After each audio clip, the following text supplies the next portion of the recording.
Gracias. Sí. Ay, gracias, porque sí se me fue. Bueno, pues entonces ven que tenemos ángeles siempre. ¿Ya Entonces viste, vamos Mari? a, sí, ángeles aquí. Vamos a ver que la historia de la salvación es nuestra propia historia, porque la historia de la salvación no es un relato pasado, no es un relato pasado, sino una invitación a tu vida presente. Dios te invita a responder a su amor y a responder a su plan de salvación. Hemos dicho hasta el cansancio cómo debe ser la respuesta del hombre. ¿Cuál es la respuesta del hombre a la invitación de Dios? Ya dijimos que es No, La fe, la fe. fe, la fe, la fe. Ustedes saben cómo se entra al reino de Dios. con la fe, con ok. la fe, Con la fe, ustedes saben que cómo se entra al reino de Dios. con la Con Con el la fe, fe, bautismo dicen por de las aquí, obras, Con el bautismo. con el bautismo, con la fe, Con obediencia. con obediencia, Con las obras, con las obras. Bueno, vamos a ver qué nos dice la propia palabra de Dios. Vámonos a Juan 3:5, por favor, por favor. Juan 3:5.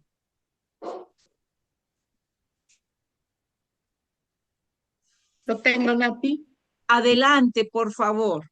Juan Jesús, 3:5.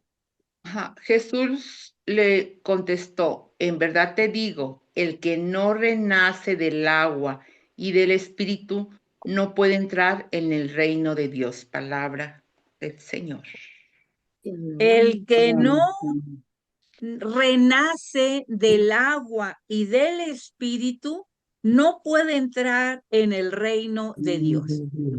Y eso es lo que vamos a ver el día de hoy. Vamos a ver el bautismo de Jesús. ¿Ok? Entonces, esto es un tema muy importante por cómo entramos a formar parte del reino de Dios, renaciendo en el agua. Eso, ahorita vamos a ver qué significa. Renacer en el agua es para la penitencia, pero renacer en el espíritu, eso es la voluntad, la decisión, el poder del Espíritu Santo para poder estar dentro de la iglesia que Jesús conformó. ¿Estamos de acuerdo, muchachos? Entonces, Claro. vamos a ponernos en manos de Dios. Ay, vamos a ponernos en manos de Dios, consagrándonos al Espíritu Santo, por favor. Para abrir. Consagración al Espíritu Santo. Con silencio, mi vida. Bueno, vamos a leer todos, por favor. Oh Espíritu Santo,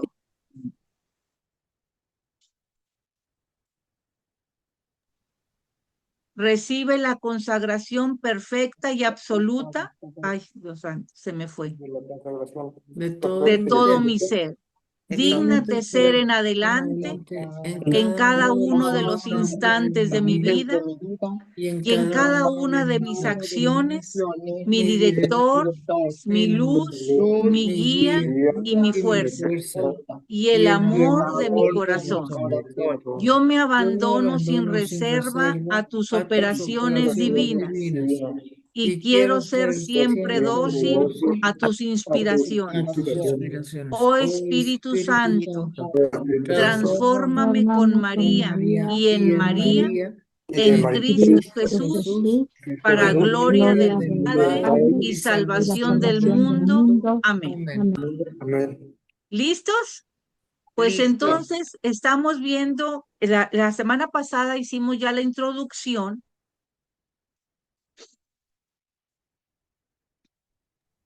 La semana pasada vimos cómo que estamos en el Nuevo Testamento y que testamento significa alianza.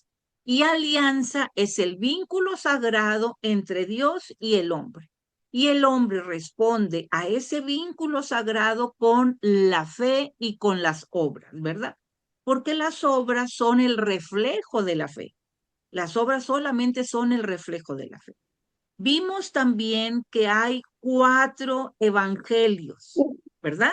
Los 3 primeros es Mateo, Marcos y Lucas, son llamados evangelios sinópticos, pero son y el otro evangelio es evangelio de Juan. Vimos también que solamente hay un evangelio con E mayúscula, porque ese evangelio es la buena nueva y la buena nueva es una persona y esa persona es Jesucristo. ¿Ok? Y tenemos entonces un evangelio con mayúscula que es Jesucristo y 4 relatos evangélicos que son la vida, la historia, los milagros, las curaciones de Jesús. ¿Cuáles son esos milagros? El evangelio según San Mateo, el evangelio según San Marcos, el evangelio según San Lucas y el evangelio según San Juan. ¿Por qué según? Porque van a hablar de la vida de Jesús desde su óptica, desde su propia óptica. Bien, terminamos entonces el evangelio de Mateo y estamos en la parte más importante porque estamos en los evangelios. ¿Qué dice el numeral 125 del Catecismo de la Iglesia Católica? ¿Qué es lo que dice?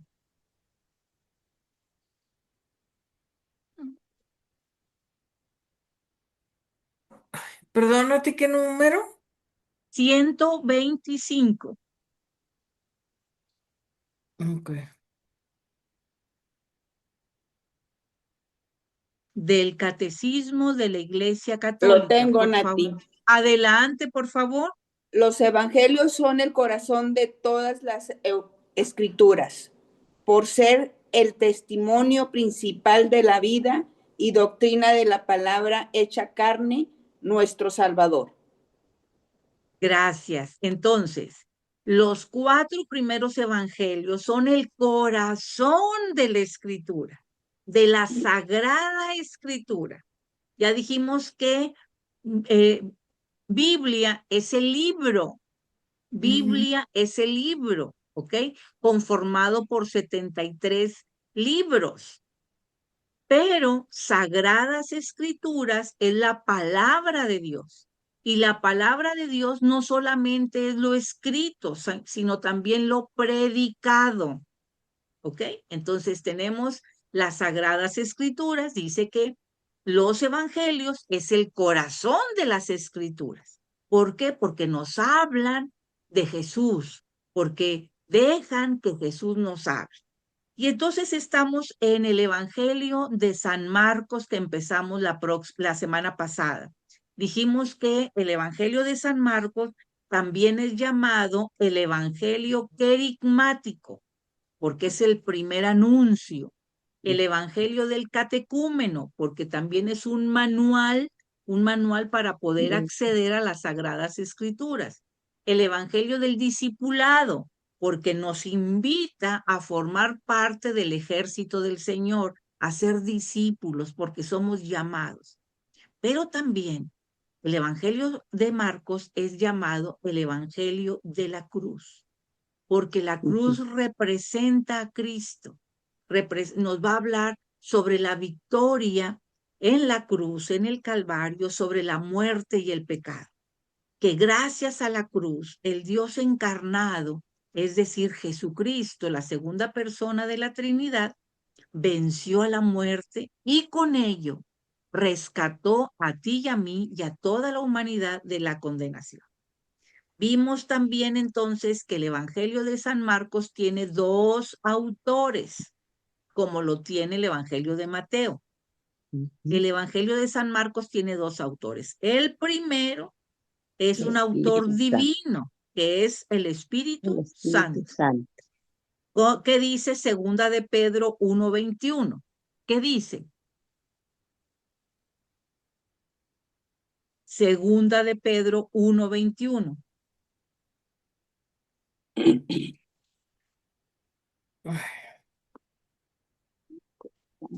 ¿Vamos bien? Tengo, Natita. Adelante, por favor, Carmencita. Pues ninguna profecía procede de la voluntad humana, sino que, impulsados por el Espíritu Santo, algunos hombres hablaron de parte de Dios. Palabra de Dios. Te alabamos, Señor. Entonces, todos hablaron por inspiración. ¿Tienen otra traducción? ¿Algo No. diferente? ¿Tienen alguna traducción distinta? Yo lo tengo, Nati. A ver, mi vida. Es segunda de Pedro 1:21, ¿verdad? Exacto, sí.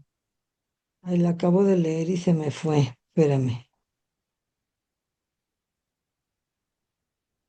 Ay, discúlpame. Sí, no te preocupes. Ya que ninguna profecía proviene de una decisión humana, sino que los hombres de Dios hablaron movidos por el Espíritu Santo. Santo. Palabra de Dios. Palabra de Entonces, Dios. los hombres de Dios, como leyó Carmelita y como leyó Mague, hablaron por el Espíritu Santo. ¿Y qué significa eso? Significa que fueron inspirados por el Espíritu Santo. Y al ser inspirados por el Espíritu Santo, entonces las escrituras, tanto del Antiguo Testamento como del Nuevo Testamento, tienen una autoridad suprema que se van a convertir en una guía firme para todos los creyentes. ¿Por qué? Porque es el Espíritu Santo el que te está hablando. Fíjense nada más qué belleza. Es el Espíritu Santo el que te está hablando. Pero también, además, bueno, recuerden que inspirado significa respirado por Dios. Es decir, que el Espíritu Santo sopla sobre cada uno de los agiógrafos. Agiógrafos que también se llaman autores sagrados o escritores sagrados. Entonces, el Evangelio de Marcos tiene dos autores, uno que es un autor divino, que es el Espíritu Santo, y un autor humano, que es el agiógrafo, que es Juan Marcos, ¿verdad? Juan Marcos. ¿Estamos de acuerdo? Bien, pues eso ya lo vimos la vez anterior, y entonces vamos a ver un poquito del Evangelio ya propiamente. Ya vamos a entrar, ahora sí, nos vamos a zambuir al Evangelio hermoso de Marcos. Lo primero que vemos es que en el Evangelio de Marcos es el primero de los 4 evangelistas que pone por escrito el Evangelio.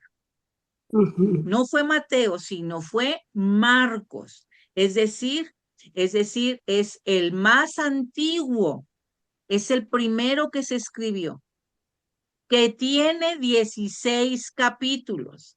Pero algo maravilloso es que como fue el primero que se escribió, este evangelio es un género literario. Lo instituyó Marcos. ¿Qué quiere decir eso? Que este género literario se caracteriza por ser una narrativa única, que tiene una finalidad teológica. ¿Qué quiere decir? ¿Cuál es esa finalidad teológica? Anunciar la buena noticia de Jesucristo. ¿Y en qué se va a basar? Va a anunciar esa buena noticia, pero ¿en qué se va a basar? Se va a basar en las enseñanzas, en las acciones, en las palabras, en los hechos, perdón, en los hechos, en todo lo que realizó Jesús. Es decir, en términos sencillos, el género literario el evangelio como género literario es un testimonio de fe. ¿Ok? Entonces, recuerden que fue el primero en escribirse y de ahí van a retomar, van a servirse de ese evangelio, van a servirse Mateo y Lucas. Entonces, más o menos se escribió, algunas fechas varían, pero más o menos se escribió entre el 65 y el 70 después de Cristo. Basando entre el 65 y 70 después de Cristo. ¿En qué se basó Marcos para escribir su evangelio si Marcos no era parte de los 12? No era parte de los 12 apóstoles. Lo que pasa que Marcos fue discípulo e intérprete de Pedro. Entonces se basó en todo lo que escuchó de Pedro. Si tú quieres escuchar a Pedro, vamos a ver hoy el Evangelio de Marcos. Como les decía, es el Evangelio de la cruz, es el Evangelio querigmático, es el Evangelio de los catecúmenos y es el Evangelio del discipulado. ¿Ok? Bien. Les decía también que Marcos es colaborador de Pedro, pero también conoció a Pablo. Luego vamos a ver, sobre todo cuando veamos Hechos de los Apóstoles. Marcos o Juan Marcos es primo de Bernabé e hijo de María. No María, la Virgen María, sino otra María que tenía una casa muy grande. ¿Ok?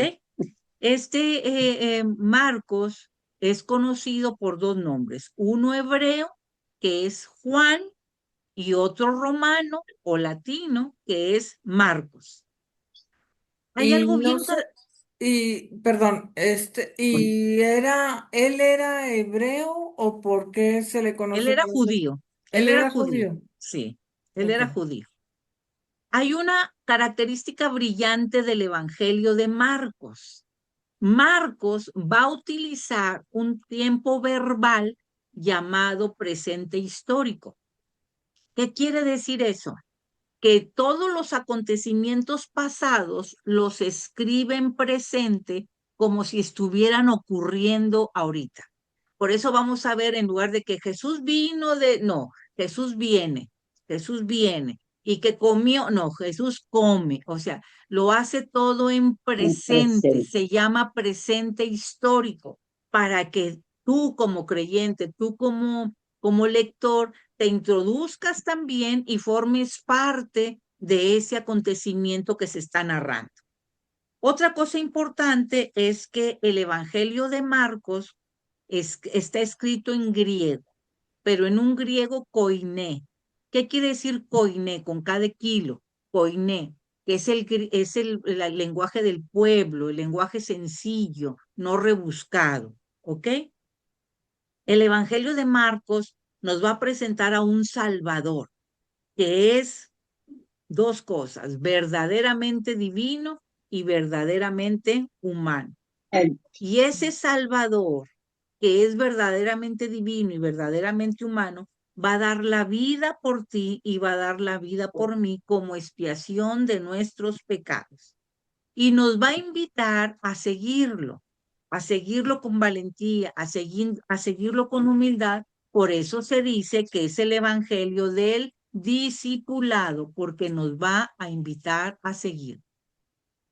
El martes pasado les presenté una estructura hoy literaria de este evangelio. Hoy vamos a ver nada más otra manera de cómo está estructurado, pero de manera muy sencilla. Vamos a hacerlo en 4 pasos. La preparación del ministerio de Jesús, cómo se preparó, luego el ministerio de Jesús en Galilea, y luego el ministerio camino a Jerusalén y por último el ministerio en Jerusalén. Entonces van a ser 4 momentos clave muy interesantes que va a ser la preparación del ministerio, luego el ministerio en Galilea y luego camino a Jerusalén y luego en Jerusalén. Eso es bien importante porque es como va a concluir el Evangelio. ¿Estamos listos ahora sí? Sí. Bueno, eso. Pues vamos a ver, entonces, ahora sí pongan todo su Biblia en el Evangelio de Marcos, en el capítulo 1. Y lo primero que vamos a hacer es leer Marcos 1:1, por favor. En el principio todo así empieza. Sí. A comienzo de la buena nueva de Jesucristo, Hijo de Dios. Vamos a Palabra leer de Dios. Marcos 1:1, por favor. Ahí lo leyó Estela. Pero no está, a ver, otra vez, por favor. Comienzo de la buena nueva de Jesucristo, Hijo de Dios. Ah, es Hijo de que Palabra Dios. dice, de Dios. esto es Ah, el comienzo. exacto. Este es el No, comienzo. bueno, Ok, aquí no fíjense, dice este es Sí, el sí, sí, comienzo. sí, sí. Este es el comienzo. ¿Qué más, Eloísa? este es el comienzo de la buena nueva de Jesucristo, Hijo de Dios. Pero en ambos lugares, en lo que leyó Estelita y en lo que leyó Eloísa, dice una palabra que quiero que lo subrayen: comienzo. Entonces, fíjense, lo primero que Marcos hace es empezar o comenzar con un exordio. ¿Y qué es un exordio? Es una introducción que en una frase va a dejar el tema fundamental de todo el evangelio. Y se va a ir planteando en todo el evangelio la pregunta que dice: ¿quién es Jesús? ¿Quién es Jesús? Entonces, Marcos comienza con un exordio muy poderoso, una introducción muy poderosa. Entonces, Marcos va a utilizar el término ag. Fíjense bien, Marcos va a utilizar el término ag. ¿Cómo se escribe ag? Aquí está, arche. En algunas partes se le pone el acento en la e, otros no. Entonces, el término ag, arge, que significa principio. Principio. ¿En qué lenguaje está escrito Marcos? En griego. En griego. Entonces, en griego es el término arge.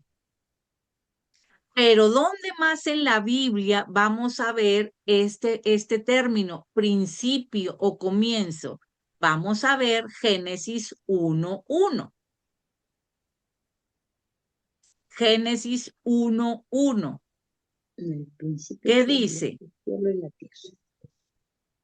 En el principio, ¿qué? Creó Dios los cielos y la tierra. ¿Sí? Palabra. Otra Y ya. vez.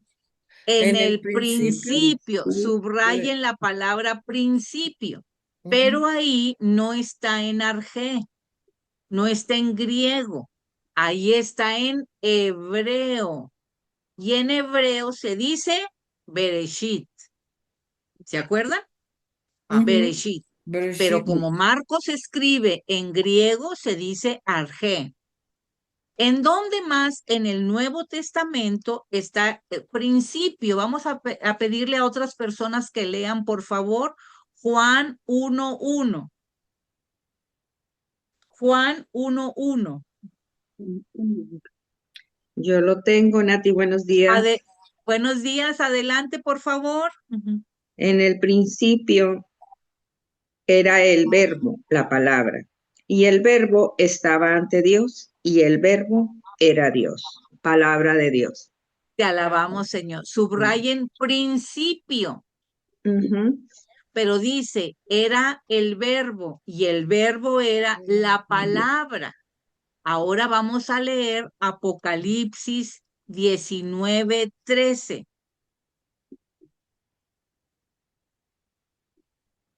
Apocalipsis 19:13.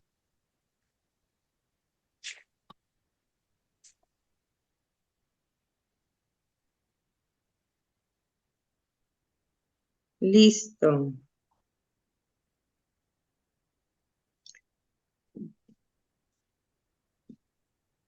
Viste un manto empapado de sangre.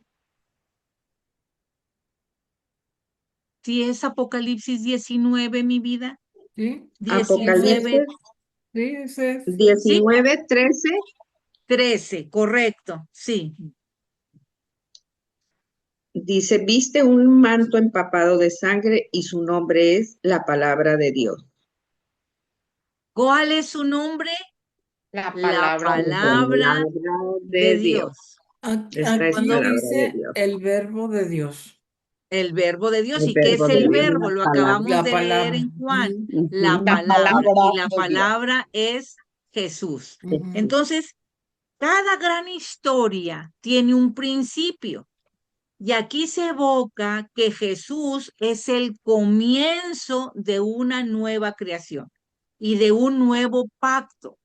Jesús marca el comienzo de una era donde la reconciliación con Dios es directa a través de la fe. Fíjense bien lo que dice. Este es el comienzo de la buena nueva de Jesucristo. Si lo leemos de otra manera, este es el principio del evangelio, porque dice de la buena nueva. Ujú. Este es el principio del evangelio de Jesucristo. ¿Y quién es Jesucristo? Hijo de Dios. Entonces vamos a ver el principio del evangelio, pero del evangelio de quién, por eso decimos, según San Marcos, sino es el evangelio de Jesucristo, de su evangelio de Jesucristo. ¿Estamos bien? Y Sí. entonces, ahorita veíamos cómo la palabra, que es el verbo, la diferencia que vamos a encontrar es que a diferencias de la palabra humana, la palabra de Dios es siempre actual. Siempre la palabra de Dios es nueva. Y otra cosa bien importante, siempre cumple lo que dice.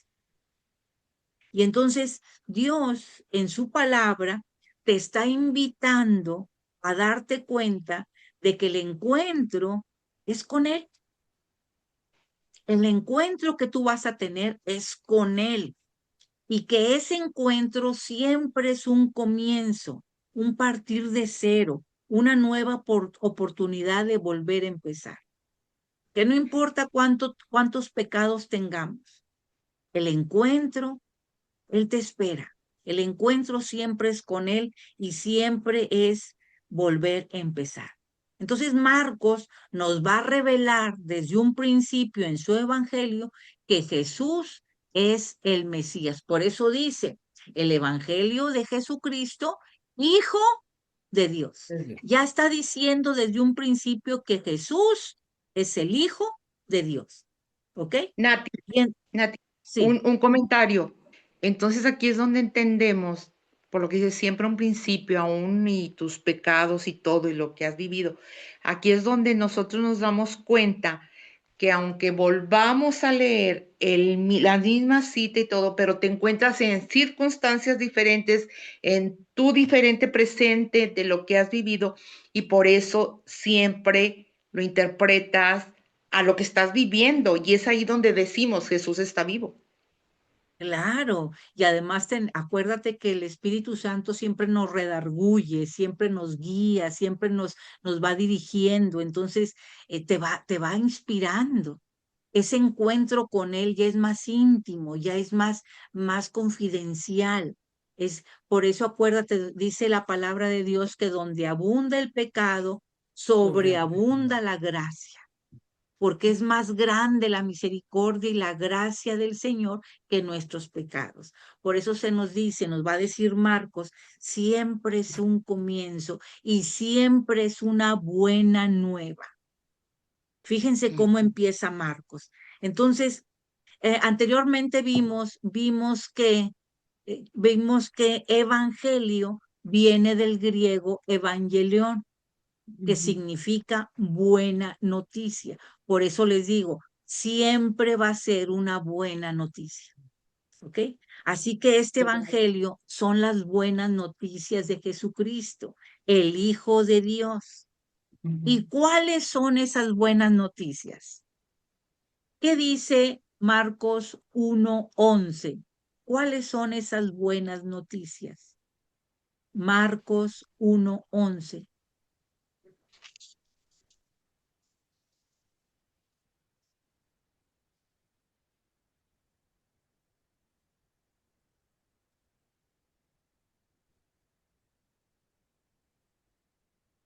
Te lo digo.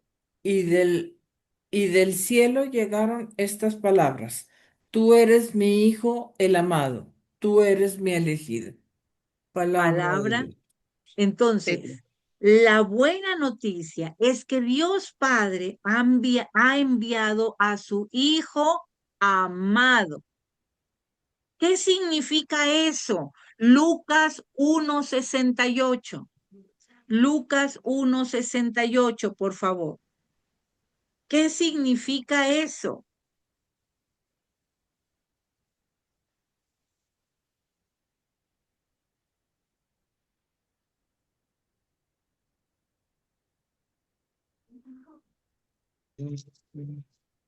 No se amontonen, no se amontonen. Ahí van, ahí van, ahí van. Lucas 1:68. Tranquila, Estelita. Ándale, Yolita. Después se quejan que no, todo el mundo le gana, pues. Ahí van, ahí ¿Listo? van. ¿Alguien lo tiene, por favor? Yo lo Lucas tengo. 1. Adelante, por favor, Berito. Bendito sea el Señor Dios de Israel, porque ha visitado y redimido a su pueblo. Esta es palabra de Dios. Te alabamos, Señor. ¿Escucharon? ¿Escucharon? Primero, que Él ha enviado a su Hijo amado, es decir, Dios ha visitado a su pueblo. Ya no se quedó acá en el cielo, sino que lo visita, que viene a tu encuentro. Fíjense qué belleza, o sea, Dios ha visitado a su pueblo. Esa es la gran buena noticia, que Él se abaja. Él ha venido a tu encuentro. Él se ha hecho uno como tú, ¿sí? Jesús, entonces, es el mensajero, pero también Jesús es la buena noticia. Fíjense nada más qué belleza. Jesús es el mensajero porque viene de parte de Dios, pero él mismo se configura como la buena noticia. ¿Estamos de acuerdo, chicas? Sí. Ahora vamos a leer, por favor, Marcos 1:2. Marcos 1:2.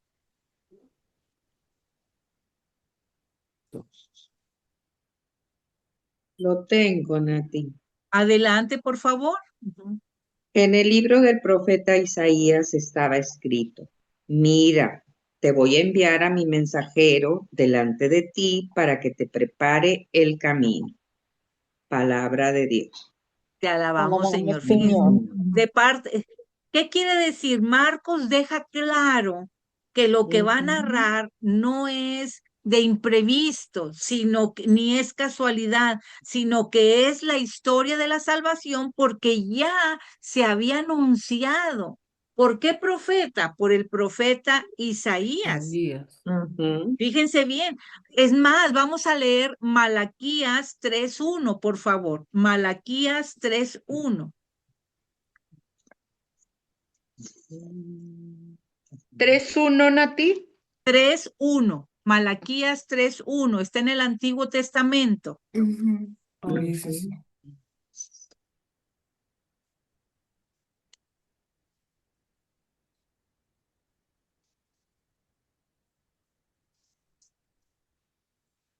Lo tengo. Adelante, por favor. Malaquías 3:1. Sí, Malaquías. Estoy para enviar a mi mensajero, al que despejará el camino delante de mí. Pues pronto entrará en su santuario el Señor que ustedes piden. Fíjense que ya llega el mensajero de la alianza que ustedes tanto desean. Dice Yahvé de los ejércitos. Palabra de Dios. Te alabamos, Señor. Ahí en Marcos 1:2, ahorita en lo que leyeron, dice, en el libro del profeta Isaías estaba escrito: mira, te voy a enviar a mi mensajero delante de ti. ¿Para qué? Para que te prepare el camino. Subrayen la palabra mensajero. ¿Quién es ese mensajero? Vamos a leer primero a Isaías 43, por favor. Isaías 43.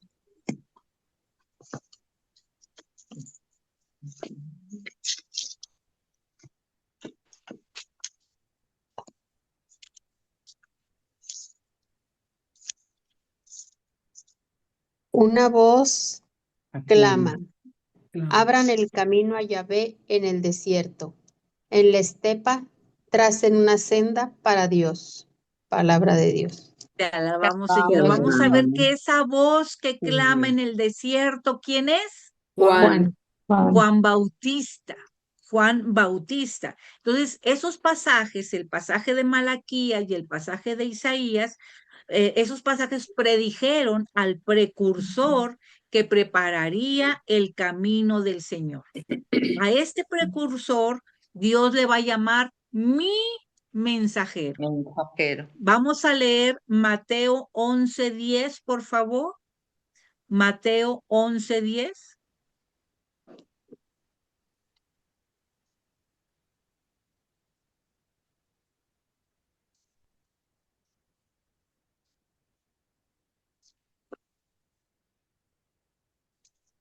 Lo tengo en ti. Adelante, por favor, Moni. Mateo 11:10. Este Sí. es quien está escrito. He aquí que yo envío mi mensajero delante de ti, que preparará tu camino por delante de ti. Palabra de Dios. Él va a preparar el camino. Y aquí en Marcos 1:2 está hablando de quién, de un gran profeta, un profeta mayor de Isaías, ¿verdad? Dice en el libro del profeta Isaías. Y también tenemos, ahí le va a decir el mensajero en Lucas 1:76. Lucas 1:76, por favor. 6:6 o 7:6. No, 7:6. Lucas 1:7-6.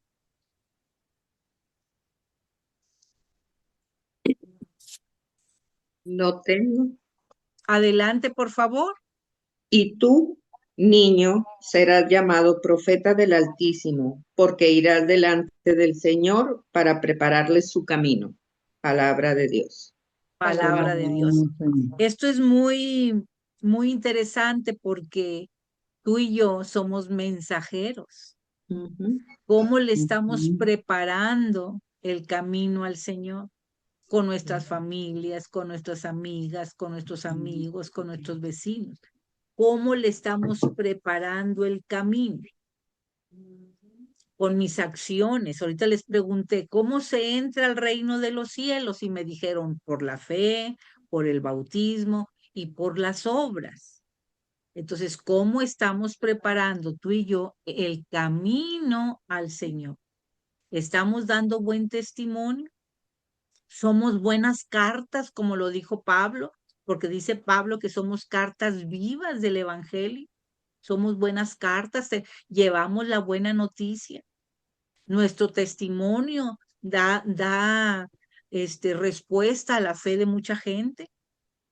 Es muy importante ver el papel de aquel que parece que no es nada, pero es tan importante el papel de aquel que desempeña al que abre el camino, al que le prepara el camino. Y luego volvemos a Marcos 1:2 y nos dice que es el profeta Isaías, quien ya lo había predicho. Les voy a decir un secretito. Al profeta Isaías, ¿saben cómo le llamaban? ¿Cómo le llaman al profeta Isaías? No. Le llaman el Miguel de Cervantes Saavedra de la Biblia. El Miguel de Cervantes, ¿por qué? Por su estilo literario, porque él lleva una innovación narrativa, o sea, además también se le llama, ¿saben cómo? A Isaías se le llama el quinto evangelista, por todas las profecías que hizo respecto al Mesías, tan detalladas, tan claras, que parecen un evangelio en sí mismo, lo que llevó esto a los padres de la iglesia a considerarlo un evangelista más que anunció las buenas nuevas del Salvador antes de que naciera. Y, por ejemplo, ¿cuándo fue escrito el libro de Isaías? O los libros, porque son varios 700 antes de Cristo. Ah, mira. Fíjense, 700 antes de Cristo. O sea, hace Bueno, muchísimo. mucho, acuérdense que nos Mucho. dijo, y de una virgen concebirá y tendrá un hijo y le pondrán por nombre Emanuel. O sea, y luego dice, fueron nuestras debilidades, fueron nuestras dolencias las que él llevaba, eran nuestras dolencias, no las de Jesús las que llevaba. Y por sus llagas hemos sido sanados, dice Isaías 53. O sea, por eso se le llama el quinto evangelista, porque aún sin conocerlo, 700 años antes de que Jesús naciera, él ya estaba diciendo de él. Él ya nos estaba hablando de él. Por eso se le llama el gran profeta mayor, junto con Jeremías, ¿se acuerdan? Bueno, entonces Marcos nos va a decir que Juan predica en el desierto y vamos a ver lo que significa el desierto. Para empezar, la palabra desierto en hebreo se llama midbar. ¿Qué quiere decir midbar? Quiere decir lugar de la palabra. En hebreo significa lugar de la palabra. Fíjense entonces qué belleza. No sé si recuerdan que el pueblo de Israel tuvo que atravesar el desierto y estuvo 40 años en el desierto y atravesarlo para llegar ¿a dónde? A la tierra prometida. Y ese desierto para el pueblo elegido fue un lugar de prueba. Entonces, el desierto también significa, aparte de este lugar de la palabra, también significa lugar de prueba. Y recuerdan Prueba. de prueba, Ok. prueba, lugar de prueba. Y recuerdan algo muy importante, que en el desierto se celebró la alianza con Dios. Fíjense cómo ya Isaías hablaba de la voz que habla en el desierto. Lo vimos ahorita en Isaías 43. Lo acabamos de ver. ¿Se acuerdan de Oseas? ¿Se acuerdan de Oseas, el profeta hermoso? Vamos a ver qué dice Oseas 2:16. Oseas 2:16. ¿Se acuerdan cómo se llama la esposa de Oseas? ¿Quién era la esposa de Oseas? Gómez. Gomer, No. correcto, Gomer. Hermosísima historia, ¿verdad? Que Gomer nos representa a nosotros. ¿Qué De dice? amor. De amor, correcto. ¿Qué dice Oseas 2:16? 2:16. Por eso ahora la voy a conquistar. La llevaré al desierto y ahí le hablaré a su corazón. Palabra de Dios.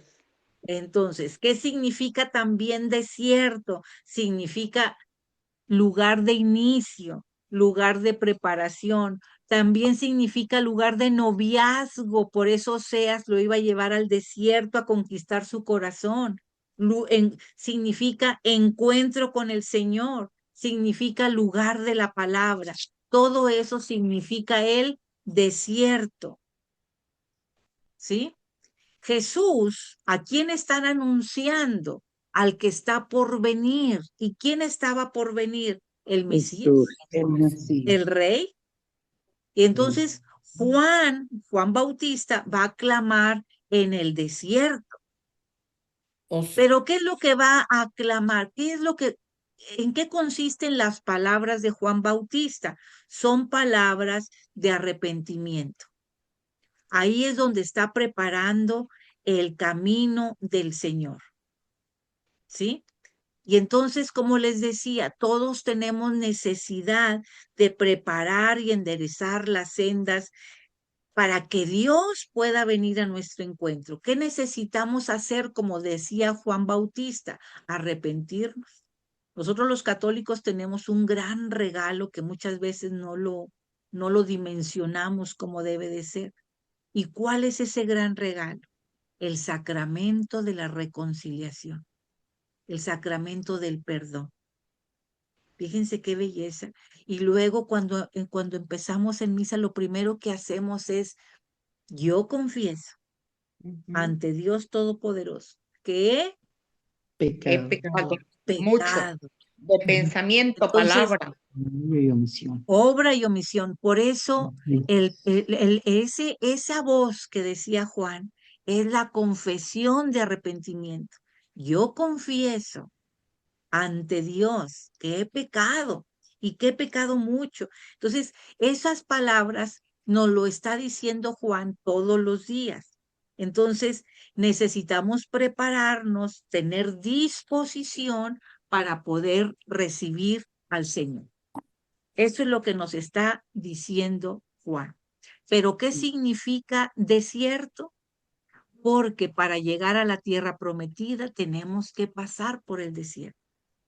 Y ahorita vamos a ver la importancia de no quedarnos en el desierto, sino de que avancemos a la tierra prometida. Desierto se llama Midbar, significa lugar de la palabra, lugar de inicio, lugar de prueba, lugar de noviazgo, lugar del encuentro con Dios, lugar sagrado. Ese es el desierto. ¿Estamos de acuerdo? Sí. Bueno, ahora fíjense ahí donde dice alguien, otra persona que nos vuelva a leer, por favor, Marcos 1:2. Que nos vuelva a leer Marcos 1:2. En el libro del profeta Isaías estaba escrito: mira, te voy a enviar mi mensajero delante de ti para que te prepare el camino.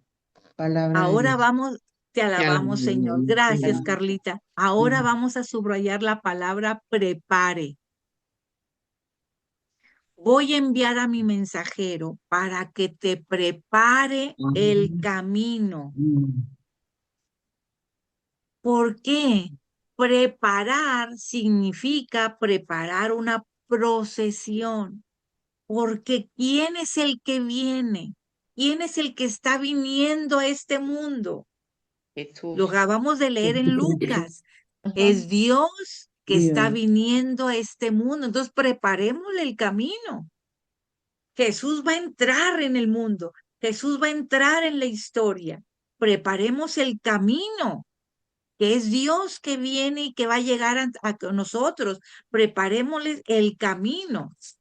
¿Sí? Entonces, fíjense, dijimos hace rato que Marcos empieza con una cita bíblica. Voy a enviar a mi mensajero. Y entonces, el Antiguo Testamento, ¿a quién presentó? Al mensajero, es decir, a Juan Bautista. Y Juan Bautista va a presentar a Jesús. ¿Sí? ¿Para qué? Juan Bautista lo va a presentar, lo va a presentar en el Antiguo Testamento para que prepare el camino. Para que prepare el camino.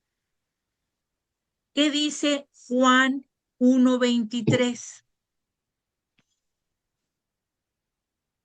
Juan 1:23, ¿qué dice?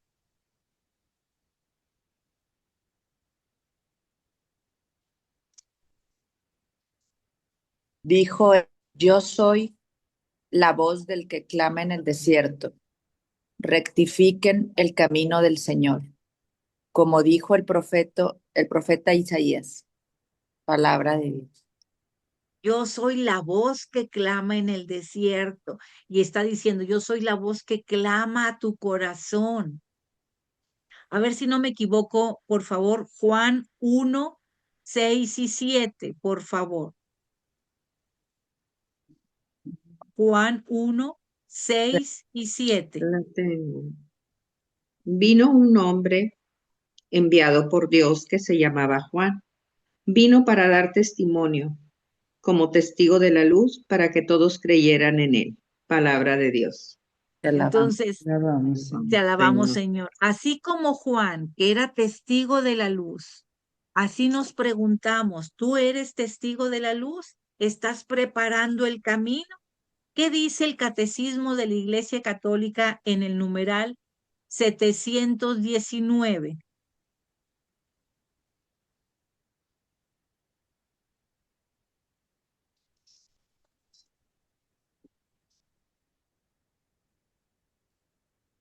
719.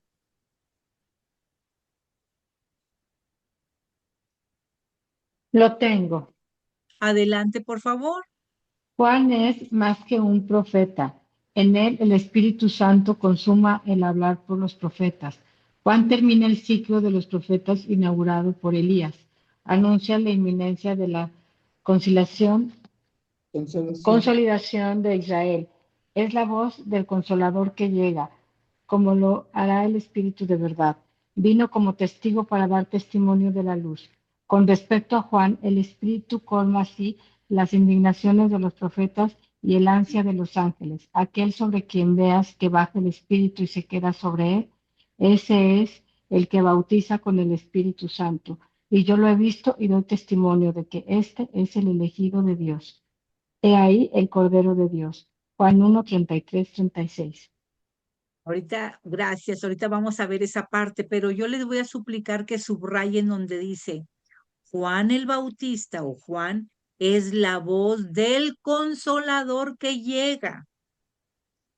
¿Sí? Vino como testigo para dar testimonio de la luz. Ahí donde dice, es la voz del Consolador que llega. Entonces, ahí en lugar de Juan, ponle Carla, ponle Vero, ponle Loísa, ponle, es la voz del Consolador que llega. Entonces, como vemos, es preparar una procesión, preparen el camino, preparen las calles, prepara tu vida. Eso es lo que nos está diciendo Juan, porque Jesús está viniendo, porque Dios está viniendo a tu corazón, porque Dios está viniendo a tu vida.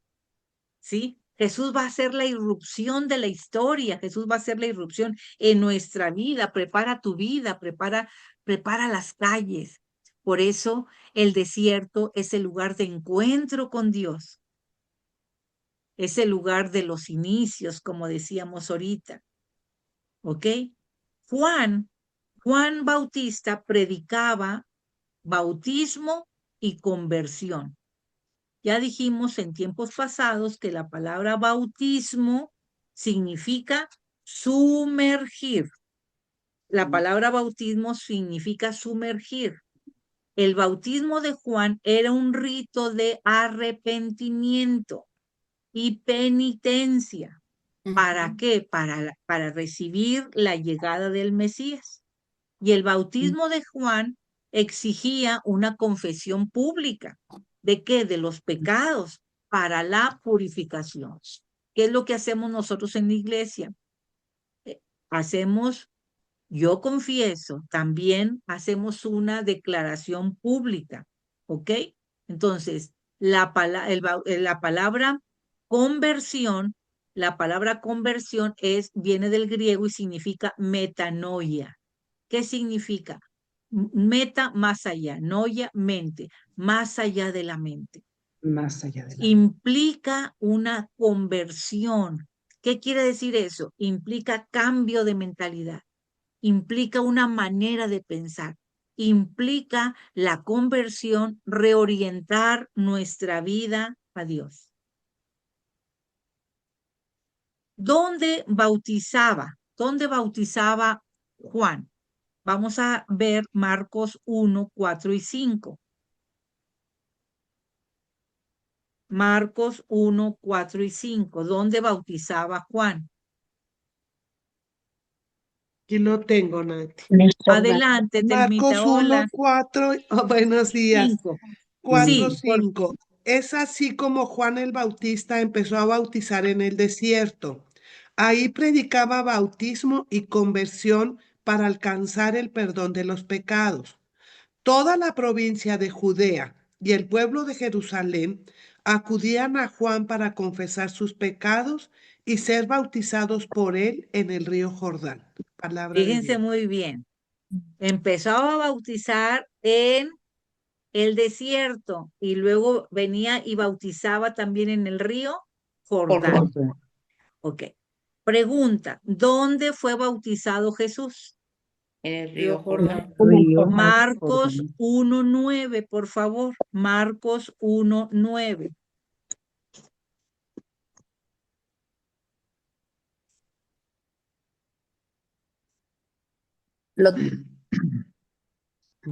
Marcos 1:9, por favor. Y sucedió, Adelante. y sucedió que por aquellos días vino Jesús desde Nazaret de Galilea y fue bautizado por Juan en el Jordán. ¿Ok? Palabra Palabra de Dios. Entonces, fíjense muy bien, primero recordamos que el río Jordán es donde llegó el pueblo después del Éxodo. ¿A dónde llegaron? Y eso no lo vamos a ver, pero viene en Josué 3:1 para alcanzar de tiempo. El río Jordán es a donde llegó el pueblo judío después de que vinieran del Éxodo. Entonces, ahí en el río Jordán se va a dar un nuevo éxodo, ya no de Egipto, sino a la tierra prometida, ya no del pecado, sino del pecado a la salvación. Vamos a ver también, si recuerdan, la importancia del río Jordán.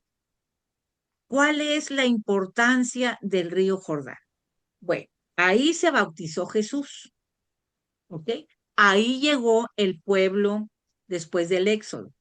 Ahí Elías dividió las aguas del Jordán y pasó con Eliseo. ¿Se acuerdan? Segunda de Reyes 2:8. ¿Se acuerdan? Segunda de Reyes 2:8. No, Elías. Elías dividió las aguas y pasó con Eliseo. Y luego Eliseo va a repetir el milagro. Miren, vamos a ver Segunda de Reyes 2:8.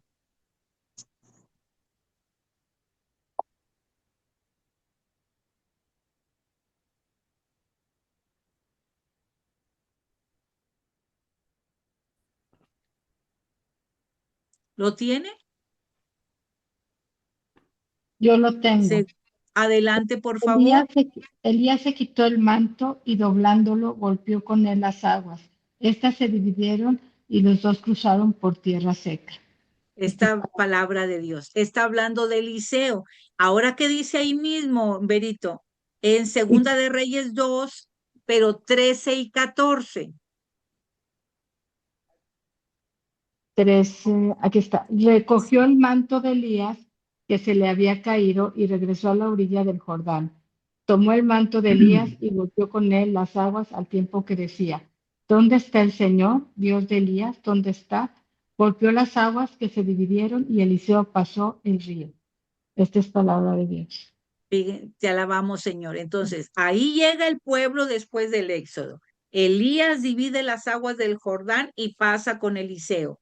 Luego, después de que es arrebatado Elías, Eliseo hace lo mismo. En el río Jordán también se acuerdan de Naamán. Naamán se sanó de la lepra en el río Jordán después de obedecer lo que dijo Eliseo de lavarse ahí 7 veces. Ahí mismo, Berito, Segunda de Reyes, pero versículo 5. Digo, capítulo 5, versículo 10. 5.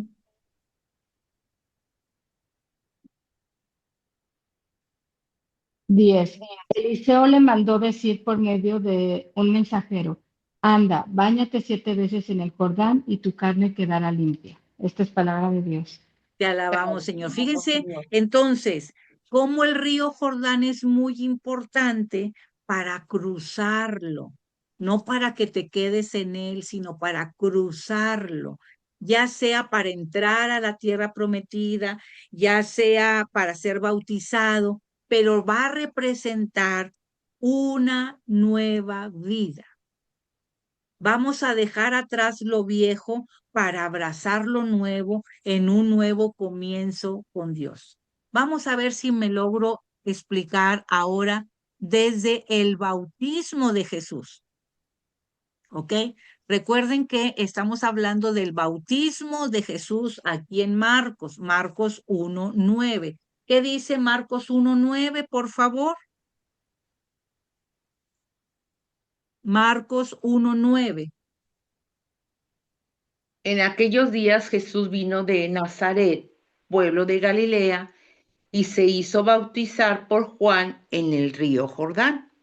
En el río Jordán, fíjense bien. Entonces, aquí tenemos el desierto. Fíjense por acá. Aquí tenemos el desierto. Acá está el río Jordán. Aquí está el río Jordán. Y acá está la tierra prometida a donde debemos de llegar. ¿Ok? Entonces, en la primera etapa tenemos a Moisés. No sé si recuerdan que Moisés murió en el monte Nebo. Moisés era el autor o el hombre del Pentateuco, ¿ok? Pero entonces Moisés no llegó a la tierra prometida, ¿se acuerdan? No. Moisés se Sí. quedó de este lado. ¿A quién le dio y quién cruzó? Cruzó Josué. Josué fue quien cruzó el río Jordán y llegó a la tierra prometida. ¿Sí? Le dio la estafeta a Josué y este cruzó. Luego, siglos después, viene un profeta que se le llama también el nuevo Moisés. ¿Quién es el nuevo Moisés? Es Elías, ¿ok? Y viene y es arrebatado al cielo y le da la estafeta ¿a quién? A Eliseo. ¿Y quién cruza? Cruza Eliseo, porque aunque Elías cruzó, Elías fue arrebatado al cielo. Elías no murió, ¿ok? ¿Se fijan? Entonces, Eliseo va a ser el sucesor del nuevo Moisés, porque Elías le pasó la estafeta a Eliseo. Y entonces, primero fue Josué, luego fue Elías y ahora es Eliseo. Bueno, luego ya en la última etapa viene Juan Bautista. Juan Bautista que va a ser representado como el nuevo Elías. Juan Bautista va a ser llamado como el nuevo Elías. ¿Ok? Y Elías, ¿qué va a hacer? Va a bautizar a Jesús en el río Jordán, pero Jesús es el que lleva no solo al pueblo elegido, sino a la humanidad a la tierra prometida. Aquí podemos tener un problemita. Pudiera ser, si vemos aquí como está en la diapositiva, que Moisés es más grande que Josué, que Elías es más grande que Eliseo, que Juan Bautista se pueda pensar que es más grande que Jesús y no es así. Estamos hablando que Juan Bautista es el precursor de Jesús, pero él mismo lo dijo, yo no soy digno de atarle las sandalias de su calzado, yo solamente soy el mensajero, o sea, para que no perdiéramos de vista que más grande que Juan Bautista es Jesús. Entonces Moisés va a representar la etapa de la ley. ¿Se acuerdan? De la ley de Moisés. Luego Elías es el precursor de los profetas, Ya esta última etapa es la del mesianismo, es decir, del Mesías. Es la etapa del mesianismo, cuando ya va a venir el Mesías. Entonces, el río Jordán es lo más importante, es testigo del paso del testigo. Moisés es testigo, pero le da la estafeta a Josué. Elías le da la estafeta a Eliseo y pasan el Jordán. Juan Bautista le da. Pero, ¿qué quiere decir con esto? ¿Qué quiere decir con esto? Quiere decir,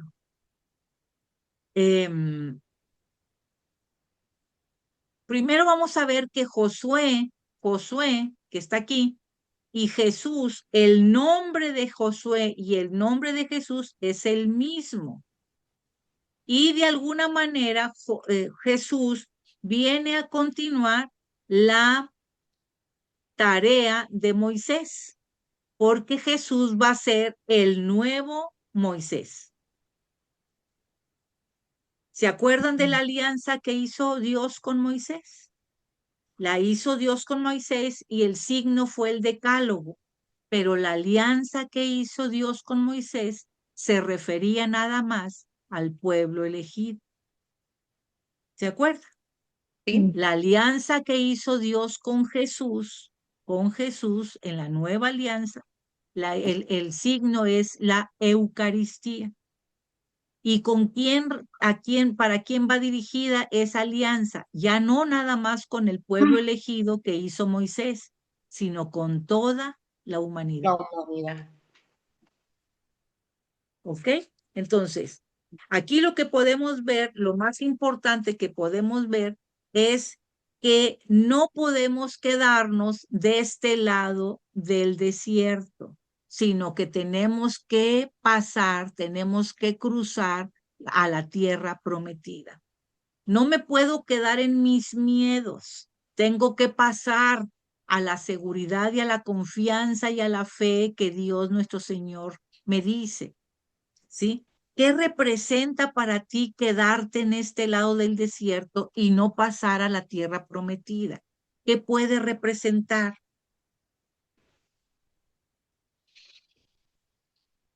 Falta de fe. Falta de fe. Falta de fe. Porque me quedo parada, me quedo sin anunciar, sin preparar el camino de Jesús, me quedo paralizada, mis temores y mis miedos me paralizan.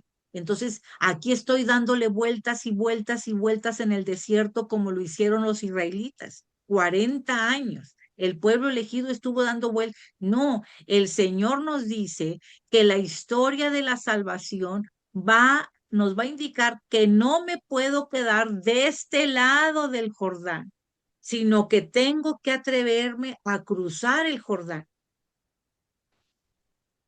Porque nosotros hemos sido llamados a ser discípulos, a ser testigos de Jesús. Tenemos que atrevernos a cruzar, ¿sí? Tenemos que entrar sin temor, sin miedo a la tierra prometida. Entonces, ¿qué es lo que significa el bautismo de Jesús? ¿Qué es lo que significa el bautismo de Jesús? Significa atreverse a cruzar y no quedándonos dando vuelta en el desierto, sino que significa ir al encuentro con el Señor en la tierra prometida. Entonces, el bautismo... Aparte de la fe, es un cambio también en actitudes, en estilo de vida, en pensamientos, o sea, para cruzar, para entrar a Por la tierra eso prometida. empecé diciendo, ¿cómo se entra al reino de Dios? Y nos dijo Juan 3:5, ¿cómo se entra? Con la inmersión en agua y en el Espíritu Santo. Entonces el bautismo me va a llevar a eso. Y decíamos ahorita que las obras son el reflejo de la fe. Vamos a llegar a la carta de Santiago y va a decir, muéstrame tú tu fe y yo te mostraré mis obras. Y dice, la fe sin obras es una fe muerta. Porque solamente estoy aquí atemorizada, atemorizada y atemorizada. Tengo que atreverme a cruzar. Y entonces, por eso dice, entrar en el reino de Dios es a través del bautismo, en agua y en el Espíritu Santo. ¿Y qué es el bautismo? Atrevernos a cruzar el Jordán para llegar a la tierra prometida. No quedando vueltas y vueltas y vueltas y vueltas ahí, sino ¿qué implica eso en nuestra vida? Yo me acuerdo mucho del padre Mario en este momento.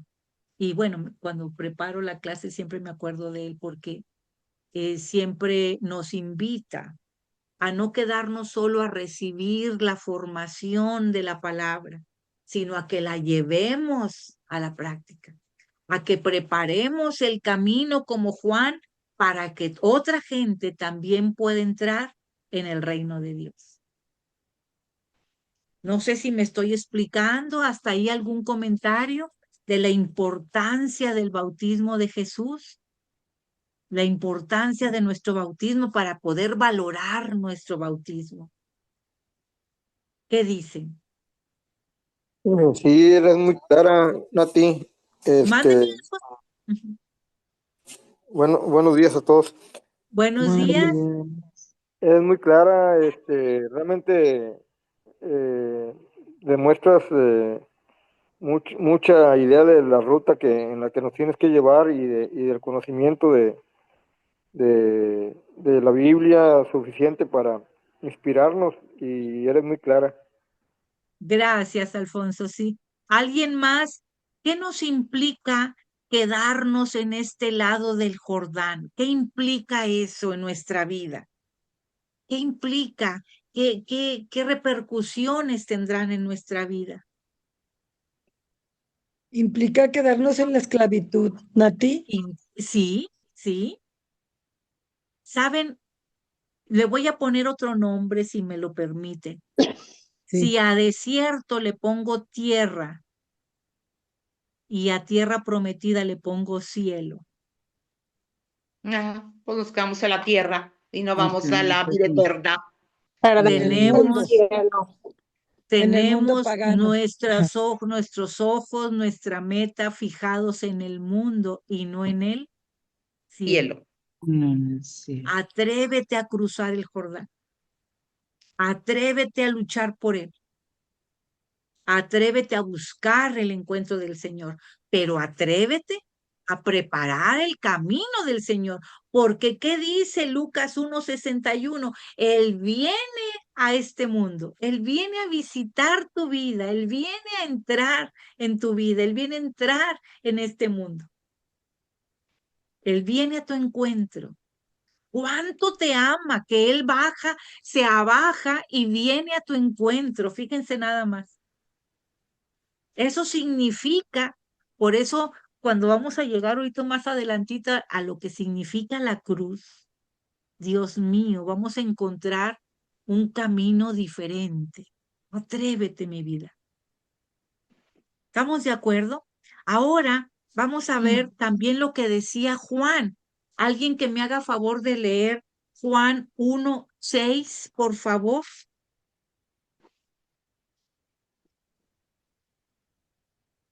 Juan 1:6.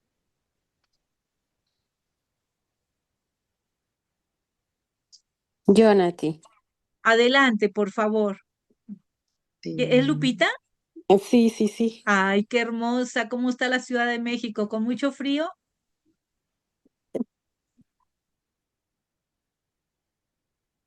Ya no le escucho. Perdón, perdón. Sí. Sí, yo creo que sí frío, pero no tanto como ustedes por allá. Ay, hermosa. Te Sí. mandamos un abrazo enorme, Lupita preciosa. ¿Pero cuándo Igual, viene igual. Lupita a visitarnos? Espero que pronto. Muchas gracias. Por lo pronto aquí nos estamos viendo y escuchando.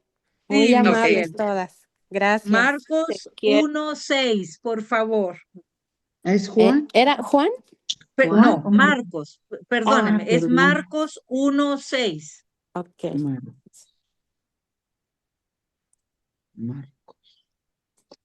Aquí está, dice, además de la piel que le ceñía la cintura, Juan no llevaba más que un manto hecho de pelo de camello. Su comida eran langostas y miel silvestre. Sí, Palabra. Marcos 1:6, palabra de Marcos Dios. 1:6, palabra de Dios. Te ¿Qué alabamos, significa la vestimenta de Juan? Humildad. Humildad. El camello era, la piel de camello era humildad. Sí, ajá. ¿Qué más? ¿Qué más significa eso? Yo pienso que hasta sacrificio. Sacrificio. Muy bien. Eres Patti, ¿verdad? Sí, Nati, buenos días. Ay, hermosa, buen día. Si acabamos de decir que de este lado del Jordán es la tierra y de este lado la tierra prometida es el cielo, Juan nos invita a viajar ligero. Juan nos invita a que llevemos solamente lo necesario. Pero aquí Marcos va a describir a Juan que llevaba puesto no como si fuera una crónica de moda, sino que va a hacer notar lo que vestía, ¿saben quién? El profeta Elías. El profeta Elías. Vamos a ver otra vez Segunda de Reyes 1:8. Porque Elías fue un gran profeta del Antiguo Testamento. Ese es con el que se inaugura.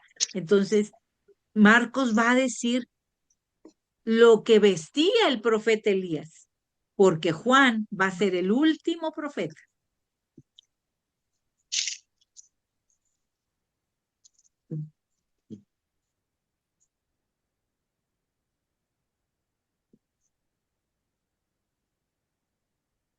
Lo tengo. Adelante. también. El hombre iba vestido con un manto de pelo y con una faja de piel ceñida a su cintura. El rey dijo, es Elías del pueblo de Tisbé. Palabra de Dios. Está diciendo entonces, Te porque alabamos, Señor. Elías, te alabamos Señor, perdón, Elías fue un gran profeta del Antiguo Testamento, pero se consideraba que iba a regresar para ser el precursor del Mesías. ¿Sí? ¿Ok? Marcos 9:13, por favor. ¿Qué dice Marcos 9:13?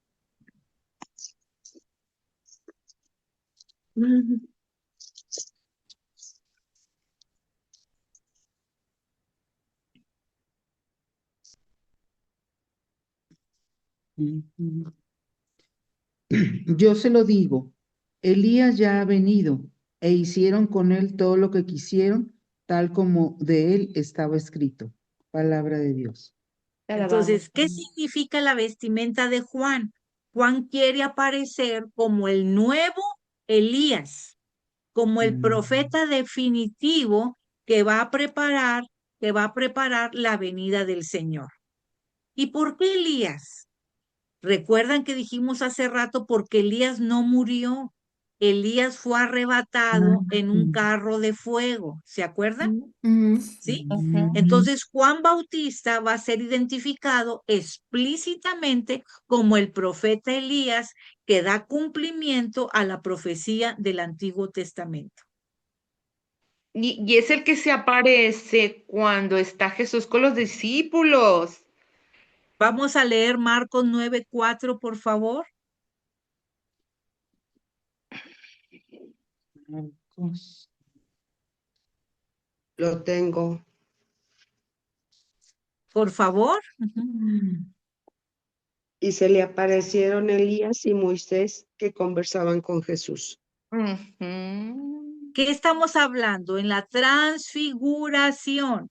Ahí estaba hablando Moisés, estaba hablando como la ley, aquí está, como la ley, vimos aquí Moisés, y Elías como el profeta. Entonces están hablando con Jesús en la transfiguración. Entonces Juan va a aparecer como el nuevo Elías, pero va a aparecer como el profeta definitivo. Todo el Antiguo Testamento se da cita en este último profeta para preparar con su vestido, con su acción, con su palabra, con el lugar y con el bautismo del agua, está preparando el momento definitivo de la llegada de Jesús. Perdónate, ¿me puedes repetir la última cita? ¿De cuál, mi vida? La La de última cita. Marcos 9:4. Ok, Marcos gracias. 9:4. ¿Sí? ¿Estamos bien? Fue 9:13, ¿no? No, 9:13. Me equivoqué, o sea, mi vida. No, es La 9:4. última. La última Sí, la 9:4 última. y la anterior 9:13. 9:13. ¿Ok? Bueno. Ok, entonces vamos a continuar. Déjeme ver la hora porque a lo mejor, híjole. Vamos a leer, por favor, Marcos 1:9. Por favor, Marcos 1:9. Marcos 1:9. En aquellos días Jesús vino de Nazaret, pueblo de Galilea, y se hizo bautizar por Juan en el río Jordán. Palabra ¿De de Dios. dónde vino Jesús? ¿De dónde Galilea. vino Jesús? Nazaret. De De Nazaret Nazaret. de Galilea. ¿De quién vivía en Nazaret? Familia Sagrada. Lucas 1:26. ¿Quién vivía en Nazaret? Vamos a ver Lucas 1:26. Jesús. El espíritu impuro lo retorció violentamente y dando un fuerte grito salió de él. No, ¿verdad? Ese no es. No No. Es que ese es Marcos 1:26, no sé cuál No, es. Lucas Perdón. 1:26. La Anunciación. Al sexto mes, el ángel Gabriel fue enviado por Dios a una ciudad de Galilea llamada Nazaret. Palabra de Dios. ¿A Te quién alabamos. fue enviado? ¿A una doncella de dónde? En De Nazaret. Nazaret. De Nazaret. Nazaret. Entonces, Jesús vino desde Nazaret de Galilea, Ujú. donde Nazaret era la aldea de María. Mm. Era la aldea de María, ahí vivía María. Sí, Galilea era una región en la que habitaban judíos y paganos. Y entonces también era conocida como Galilea de los gentiles, ¿se acuerdan? De hecho, hay una partecita donde nadie esperaba nada bueno de Nazaret de Galilea. ¿Se acuerdan de Juan 1:46? Que le pregunta a Natanael, Juan 1:46. ¿Quién era Nazaret?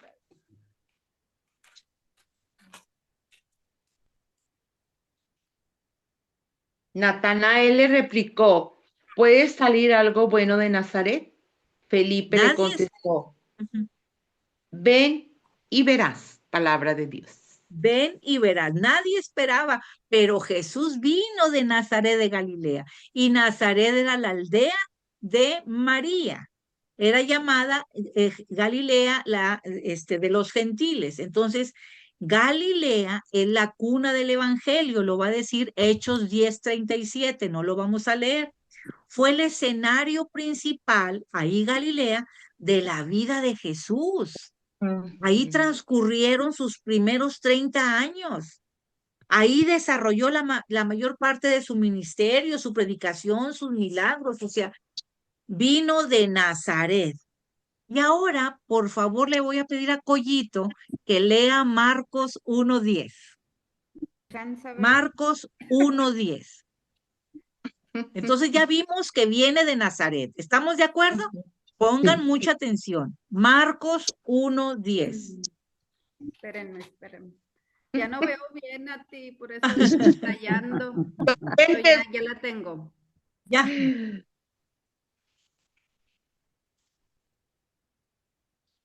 En cuanto salió del agua, vio que los cielos se rasgaban y que el Espíritu en forma de paloma bajaba a él. Palabra de Dios. Te alabamos, Señor. ¿Qué es lo que hace Jesús? Hay un verbo que quiero que subrayen. Vio los cielos. Vio. Jesús vio. Ahorita vamos a ver todo eso porque hay muchas partes importantes en ese verbo. Jesús vio. Que no le dijeron, sino que él lo vio. Vio. ¿Y qué es lo que vio? Que los cielos se rasgaban. ¿Sí? Que los cielos se rasgaban. ¿Qué es lo que dice Isaías 63?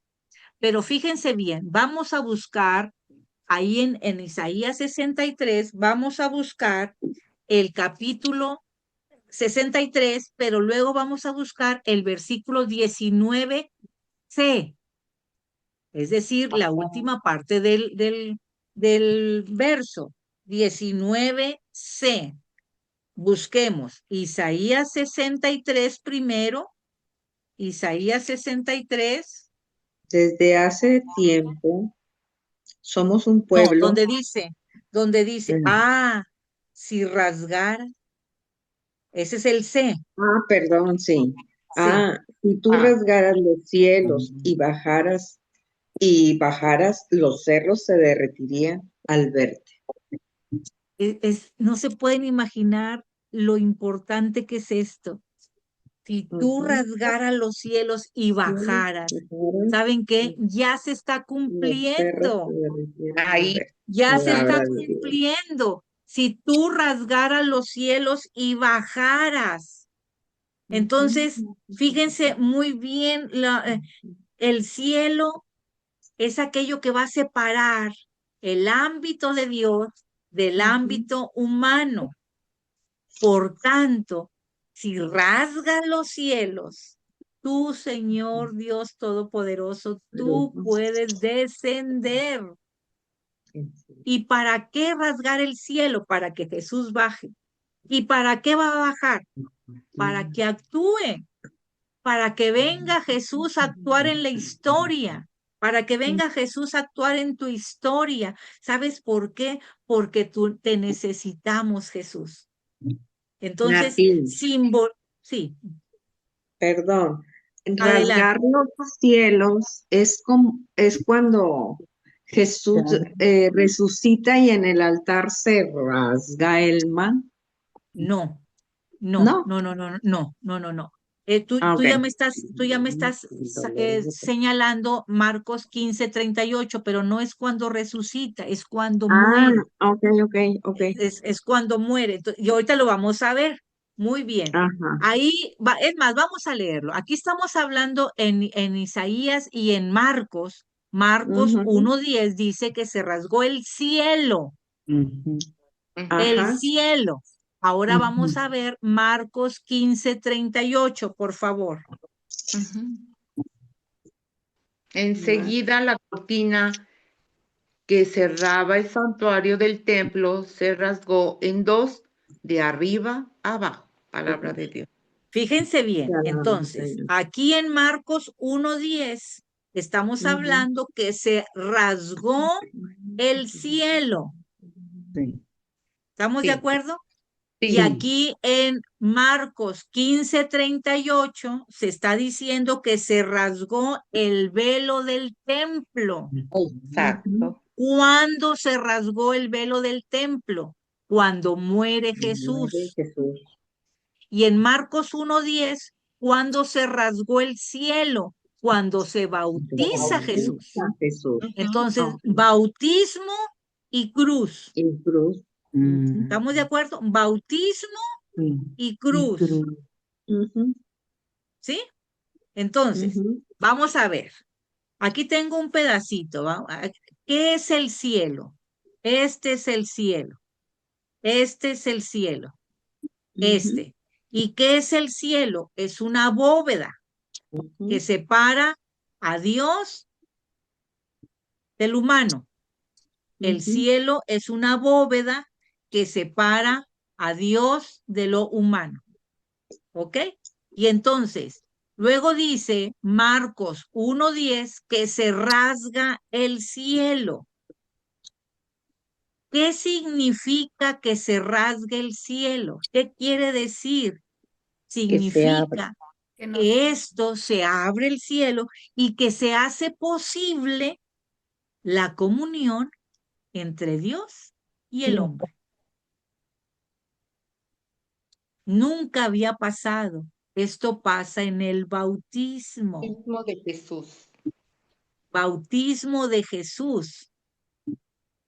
¿Estamos de acuerdo? Ahora, ¿qué pasaba? ¿Qué dice Marcos 15:38? ¿Qué dice Marcos 15? Esto es el cielo. Y ahora dice que aquí el templo estaba dividido por un doble velo. Este es el templo. En la parte de acá está lo que se le llama el santo. Es donde están los sacerdotes y donde se ofrece las ofrendas. También aquí, en esta parte, estaba la menorá. ¿Y qué es la menorá? Es el candelabro de 7 brazos. Pero aquí está el santo de los santos. Aquí, en el templo, en el santo, solamente podías pasar una vez al año el sacerdote, el sumo sacerdote, ¿se acuerdan? Aquí, El Sanadrín. en el Santo Santorum, correcto. Aquí es el ámbito de Dios, el ámbito de Dios. Y aquí es el ámbito del hombre. Aquí sí, aquí es donde el sacerdote hacía sus ofrendas, pero acá, en el Santo de los Santos, es donde antiguamente estaba nada más y nada menos que el Arca de la Alianza. Y era el lugar simbólico donde Dios vivía, donde Dios habitaba en la tierra. ¿Sí? Entonces, ¿qué dice Marcos 15:38? ¿Qué pasa cuando muere Jesús? Se rasga el velo, se rasga el velo del templo. Y al rasgarse el velo del templo, ¿Ok? ¿Qué es lo que hace? Permite también la comunión de Dios con el hombre. O sea, se abre la gloria. Se abre la gloria, ¿sí? La Shekinah. Entonces, aquí está hablando en Marcos 1:10 de que se rasga el cielo. ¿Con qué? Con el bautismo de Jesús. Y aquí en Marcos 15:38, el mismo Marcos está diciendo que se rasga con la muerte de Jesús, con la muerte de Jesús, se rasga el velo del templo. Entonces, el significado del cielo y el significado del templo es el mismo en el bautismo y en la cruz. ¿Y cuál es ese significado? La irrupción de Dios, porque ya se rasgó esto, la irrupción de Dios en la historia, en tu vida. Ya podemos tener comunión con Dios y los hombres. ¿Sí? Se rasga ese velo que separaba ese ámbito, se rasga. Por tanto, el bautismo de Jesús y la cruz de Jesús tienen el mismo significado. Es Dios entrando en la historia, Dios que visita a su pueblo. Dios viene a nosotros, viene a hacernos comunión entre Dios y los hombres. ¿Qué es entonces el Evangelio de Marcos? No sé si me logren ver, pero voy a usar esta misma. El Evangelio de Marcos es un gran arco. El Evangelio de Marcos es un gran arco que va desde el bautismo de Jesús hasta la muerte en el Calvario de Jesús, y donde se abren los cielos para ti y para mí. La cruz de Jesús, ¿se acuerdan que por eso se llama el Evangelio de la cruz? Sí. La cruz de Jesús se está anunciando ya en el bautismo de Jesús. Jesucristo está siendo bautizado para que Dios y los hombres estén en comunión. Estemos En comunión. Ujú. Pero ahí mismo, si recordamos en Marcos 1:9, si recordamos que Jesús de Nazaret vino de Galilea, ¿se acuerdan? Sí. A ser bautizado por Juan en el río Jordán. Pregunto, si era para perdón de los pecados, ¿por qué Jesús iba a ser bautizado si Jesús no tenía pecado? Para cumplir con lo anunciado por los profetas. Sí, ya lo Para tengo cum- apagado. Sí, ajá, muy bien. Porque aquí sí ¿Qué se más? calentó. ¿Eh? ¿Qué más? ¿Para qué fue bautizado Jesús si él no tenía Se fue en pecado? el paso de Pedro. Pues Donde para le ponernos dice el que ejemplo que fue tenemos Pedro. también nosotros que bautizar. Para ponernos el ejemplo, muy bien. Ujú. Salvarnos, Sí, ¿Cómo? para es salvarnos. innato Para humano, salvarnos, solo ok. de poder Entonces, sobre la ciudad. Je- Se levantó y Jesús comenzó a no fue servir. bautizado debido a Ahí que muestra tuviera, Jesús su poder sobre la Voy a Juanita, silenciar aquí. Voy a sí. silenciar todo y luego volvemos, ¿sale? Sí.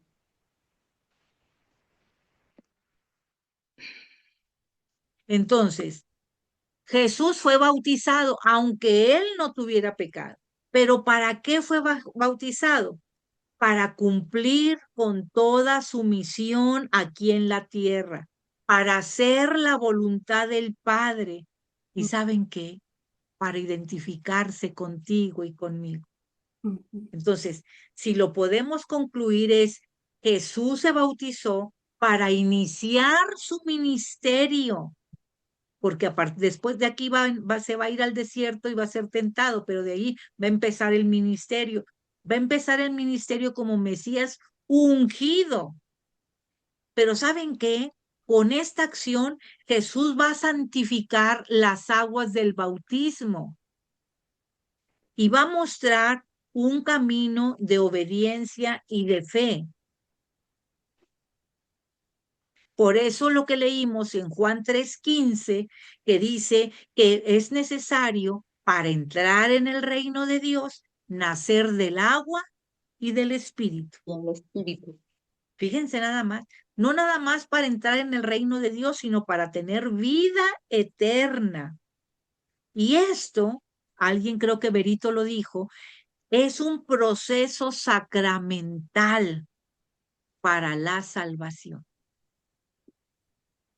Entonces, el resultado de este doble nacimiento es la entrada de Dios en la iglesia. Y cuando tú y yo somos bautizados, es la entrada tuya y mía en el reino de Dios, en la iglesia que es el cielo, en la tierra. La tierra. El reino de Dios ya empieza aquí en la tierra, gracias a tu fe y gracias a la gracia del Señor. ¿Vamos bien, chicos? Sí. Muy Con muchas cosas de que aprender. Muy bien. Entonces, ahí dijimos que en Marcos 10, Jesús salió, cuando salió del agua, vio que los cielos se rasgaban. Léanme, por favor, Marcos 1:11, por favor. Lo tengo. Por favor. Mientras escuchaban estas palabras del cielo, tú eres mi hijo, el amado, mi elegido. Gracias. Entonces, si unimos los dos, por ejemplo, el 10 dice, al momento de salir del agua, Jesús vio los cielos abiertos. El Espíritu bajaba sobre él como lo hace la paloma, mientras escuchaban estas palabras del cielo. Tú eres mi hijo, el amado, mi elegido. Entonces, si se fijan que no dice ustedes, sino dice tú.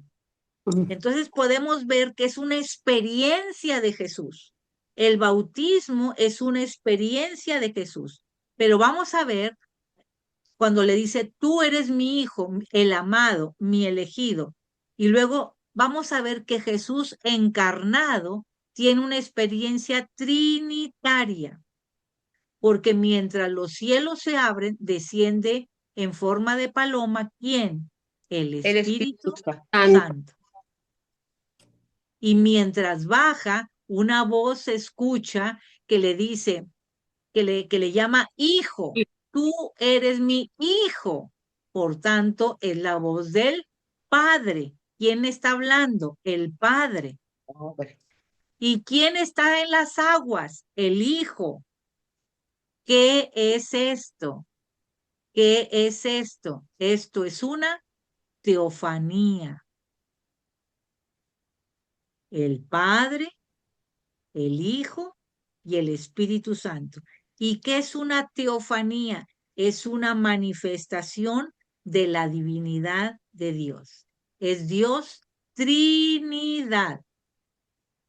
¿Se fijan? Padre, Hijo y Espíritu Santo. El Dios Padre que habla, el Espíritu Santo que es enviado en forma de paloma y el Hijo que está en las aguas.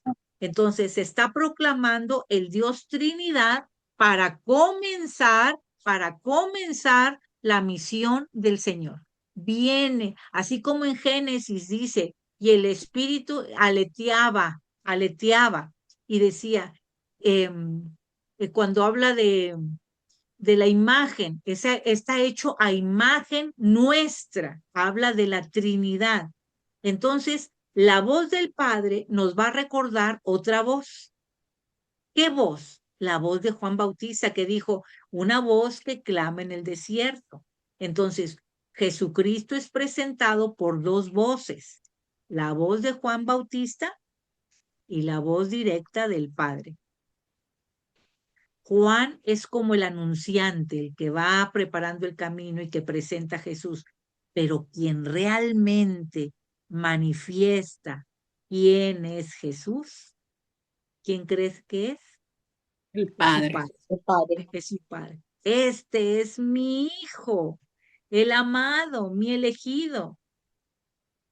Entonces, al principio del Evangelio vamos a escuchar esta voz, una voz fuerte del Padre que dice, este es mi hijo, Marcos. Al final de su Evangelio, recuerden que presenta la cruz. Al final de su Evangelio se va a oír otra voz fuerte, pero va a ser la del hijo que se dirige a su Padre. Dios mío, ¿por qué me has abandonado? Todo el Evangelio de Marcos, que es un gran arco, es el diálogo entre el Padre y el Hijo, entre el Hijo y el Padre. Esta es la historia de Jesús, el diálogo entregado para que tú y yo podamos ser discípulos. Y sabes una cosa, para que podamos ser salvados. Nos dice que el Espíritu en forma de paloma bajaba a él. Nos recuerda con lo que les decía cuando aleteaba en Génesis 1:2, dando un nuevo comienzo, o tras el diluvio cuando viene lo de la paloma. ¿Ok? Entonces, con Jesús estamos ante una nueva creación. Se va a cumplir lo anunciado en Isaías 61:1. No lo vamos a ver. Vamos a ver que en esta Trinidad, como le decía, el Padre habla, el Espíritu aletea las aguas y desciende, y el Hijo ha salido del agua. Y voy a concluir con lo que se dice del Antiguo Testamento, porque todo está en el Antiguo Testamento. Vamos a ver Salmo 2:7. En el Salmo 2:7 nos va a decir que este es mi hijo y te he engendrado hoy. Entonces, aplicando este salmo a Jesús, nos está diciendo que Jesús es el Mesías. Y en Isaías 42:1 nos va a decir, este es mi hijo, pero presentado como siervo. Entonces nos está presentando a Jesús como siervo. Y lo vamos a ver. ¿Se acuerdan del lavatorio de pies? Nos va a presentar como siervo que vino a servir, que ese Mesías vino a servir, no a ser servido. Y por último, vamos a ver en Génesis 22, cuando Dios le dice a Abraham, toma tu hijo, al único, al amado, y preséntalo para hacer en sacrificio, ¿se acuerdan? Entonces Jesús va a ser el nuevo Isaac. Y Abraham va a ser el padre. Entonces, Isaac va a ser conducido al monte Moria, mientras Jesús va a ser conducido al Calvario. Va a haber una gran diferencia. Va a haber una gran diferencia. ¿Por qué Isaac no muere? ¿Por qué no muere? Porque Dios le va a dar un cordero. Y la diferencia es que Jesús sí muere. ¿Por qué? Por causa de Jesús muere. ¿Pero por qué va a morir Jesús? Jesús va a morir, como dice en Juan 3:16. Jesús dice 3:16, tanto amó Dios al mundo que entregó a su Hijo único. Y entonces, tanto amó Dios al mundo. Entonces, la causa de la muerte de Jesús estaría en el amor del mundo, Tanto amó Dios a en el su amor hijo de para Dios ver. al mundo. Tanto amó Dios a su hijo. ¿Ok? A tal precio hemos sido amados. Tú y yo hemos sido amados al precio de su Hijo único. Concluyendo, Jesucristo muere no solamente para que el mundo sea amado, sino porque Él, Jesús, es el amado. Tanto te ama que Jesucristo muere por ti y por mí. Y por ello se pudo rasgar el velo y tú y yo podemos tener comunicación con el Padre. Tener la salvación y tener la vida eterna. Esos son los primeros 10 versículos del capítulo de Marcos, chicos. Y miren todo lo que hemos visto. ¿Algún comentario, mi vida? Nati, ¿qué dice al final de la diapositiva donde dice, si no para? Primero Sino porque Él es el amado. Él es el amado. Él es el amado. ¿Algún comentario, algún reclamo, alguna invitación? Ay, excelente, Nati, muchas gracias. Ay, mi vida, se puede tener mucho más información. Fíjense que Sí. nada más hemos empezado, pero con esto ya tenemos una panorámica de todo el evangelio, de ese gran arco, del bautismo y la cruz, de por qué se bautizó Jesús, de qué tan importante es el bautismo en la Iglesia Católica, por qué tú y yo somos favorecidos por la gracia del Señor. Eso es lo que nos va a estar introduciendo Marcos. ¿Cómo ven? Y cómo también a ti, y cómo muchas veces lo hemos escuchado, lo hemos leído, lo hemos interiorizado, pero ahorita como nos lo desglosas, cómo vamos asimilando mejor y sobre todo fortaleciendo nuestra fe en Dios, en Jesús, por qué las situaciones, por qué se bautizó, por qué murió, ese rasgar del cielo, ese rasgar del velo, y lo de, como empezamos, Nick, lo de que el que no renace del agua y del espíritu no puede entrar al reino de Dios. Eso qué importante. Juan 3:5, ¿verdad? Yo quisiera pedirles, si son tan amables, en su casa, de meditar sobre por qué no me debo quedar de este lado del Jordán, por qué no me debo quedar en el desierto, por qué tengo que cruzarlo a la tierra prometida. ¿Qué me implica? Que más grande que mis miedos es el amor de Dios. Fíjense todo lo que ha hecho Jesús en nuestra vida. Entonces, ¿qué es lo que vamos a hacer nosotros para cruzar el Jordán? Dice, yo estaré con ustedes todos los días hasta el final de la historia. No estamos solos, está el Señor con nosotros. Bueno, pues si no hay alguna otra pregunta, yo quisiera preguntarle si alguien hizo la tarea del segundo milagro, por favor. Ahí en Marcos 1, del 29 al 31, por favor. Sí, fue la curación de la suegra de Pedro. Sí. Marcos 1, ¿de qué? Del 29 al 31. Yo no lo hice. Ese no. Esa tarea no. Yo puse que Jesús cura toda dolencia con fe, de toda dolencia de cuerpo y alma. Y la misericordia, el milagro, la misericordia de Dios ante el enfermo y la enseñanza, el servicio de la suegra de Pedro que corresponde al amor de Jesús y la compasión de Jesús. Muy bien, muy bien. ¿Ese es en Para cuanto mí, a la enseñanza? Sí, bueno, ese puse fue, de milagro que Jesús cura toda dolencia. Y de Jesús cura toda enseñanza, dolencia. de y enseñanza, sí. bueno, yo vi como dos, el servicio, viéndolo desde la suegra de Pedro, el servicio que ella es curada y se pone a servirles, como el agradecimiento hacia Jesús y también la enseñanza, esa compasión que tenemos que tener como Jesús. Correcto, muy bien, muy bien. ¿Alguien más Yo, que lo haya hecho?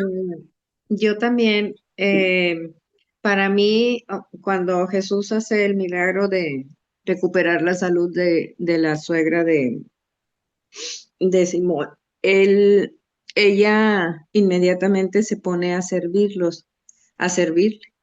Entonces yo creo que aquí ese es el milagro que hace en alma y cuerpo. Y es lo que Jesús a través de su palabra, de su vida, quiere el servicio de nosotros. Correctísimo. Porque Jesús vino a servir, ¿verdad? Exactamente. Entonces, Él está sirviendo, sanando un alma, un cuerpo. ¿De qué? No sabemos. Como cuando nos predica el Padre de acerca de la lepra, en los evangelios que hay, de cuando son las homilías, perdón. Entonces, la lepra no es algo que te está ahí, que tienes un grano, no, la lepra es lo que tenemos, la escoria que somos, las miserias que tenemos. Eso es lo que nos va, hay que permitir que Jesús nos sane y él y nosotros a la vez servir como él. Sí, Verito, que ibas a comentar algo, Vero. No, está bien. En este pasaje vemos que Jesús hace 3 cosas. ¿Se acuerdan? ¿Qué es lo que hace Jesús? Número 1, primero viene de la sinagoga, sale de la sinagoga y se dirige a la casa de Pedro. Número 1, lo primero que hace Jesús es se acerca. Cuando en esa época era muy difícil que se acercaran a una mujer. Entonces se acerca a ella. Y la Número 2, la toma de la mano. Y número 3, la levanta. Jesús no la curó, no le curó la fiebre, porque la fiebre no es más que un síntoma, la fiebre. La fiebre no es la enfermedad, la fiebre es un síntoma, es el reflejo. Jesús lo que la curó fue de su interior para darle la capacidad de servicio. Porque Su acto de amor. cuando Jesús entra a una casa, cuando Jesús entra no nada más a tu vida, sino a una casa, llegan con él la paz y la salud. Entonces, ¿cuál fue el milagro? La sanación interior. La sanación interior, la capacidad de servir porque la levanta. Esa es la enseñanza. Y ustedes lo dijeron correctamente, la capacidad de servicio, porque Jesús vino a darnos esa enseñanza. Y como Jesús venía saliendo de la sinagoga, la enseñanza que nos puede dar es que saliendo de misa podemos ir a visitar a un enfermo y llevarle la alegría y llevarle la buena nueva de Jesús, hablarle de Jesús a otros, de quienes están enfermos interiormente, no físicamente también, sino interiormente. Él venía saliendo de la sinagoga y nosotros podemos salir de misa y ¿a quién le hablo? ¿A quién le llevo? Por eso, misa significa envío. Envío. También a ti, perdón, si tú ves a alguien afligido o algo, aunque no lo conozcas, Interior, ajá. Claro. puedes hacer interior y hablarle acerca de esa persona y decir, no sé, Señor, qué esté pasando, pero te pido, ¿verdad? Eso también es servicio. Hoy tú y yo nos convertimos en Juan el Bautista para preparar el camino de Jesús en la vida de todos. Amar sirviendo y servir amando. Amar sirviendo y servir amando. ¿Me dejan decirles la tarea para el próximo antes de dar la oración? Porque ya Nada faltan más te 5 puedo decir minutitos. algo, Nati. También fíjate qué importante, hablando de los enfermos, de los necesitados, con el simple hecho de que les estás regalando tu tiempo, estás usando tus infinitas actividades, lo que tengas y todo, y regalas tu tiempo. Y ahí es donde la presencia del Señor en ti, porque estás regalando momentos. Y eso es bien importante. Hay regalos que no tienen precio. Exacto, porque el tiempo, la escucha, exacto, de que el abrazo. Son detalles, son cariñitos para el alma, para ese interior. Y también tuyo, porque te estás dando al otro. Por eso les dije el martes pasado, dices tú, porque te das. El martes pasado, uno de los pasos para la formación del discípulo es que vas a ser comido. ¿Se acuerdan que les dije cómo ser discípulo desde la Eucaristía? Al darte, eres comido. Eso que acabas de decir, te das, eso significa que eres comido. Llevas, tú eres el mensajero y llevas a Jesús. Ay, qué hermoso. Bueno, para la próxima semana, si me lo permiten, vamos a ver el tercer milagro. El tercer milagro es Marcos 1, del 40 al 45. Marcos 1, del 40 al 45. ¿Qué es lo que vamos a hacer? Vamos a leer el episodio, vamos a meditarlo, vamos a verlo, una lectura espiritual más que literal, una lectura espiritual. Vamos a verlo y luego vamos a recuperar cuál es el milagro, cuál es el verdadero milagro. Y la otra es qué enseñanza me deja para mi vida. ¿Estamos de acuerdo? Eso es el tercer milagro. Y si ustedes así lo deciden, vamos a ver la oración final, que es la oración del abandono de Charles de Foucault. ¿Estamos de acuerdo? Sí. ¿Estamos bien, chicos, o los dormí mucho? No, al contrario. Al contrario, estaba tan interesante que yo, por ejemplo, no había visto el bautizo de esa forma, ¿verdad? O sea, siempre se aprende algo, definitivamente. Qué bueno, pues nos ponemos en las manos del Señor en el nombre del Padre, del Hijo y del Espíritu Santo. Amén. Amén. Padre, me pongo en tus manos. Haz de mí lo que quieras. Sea lo que sea, te doy las gracias. Estoy dispuesto a todo. Lo acepto todo, con tal de que tu voluntad se cumpla en mí y en todas tus criaturas.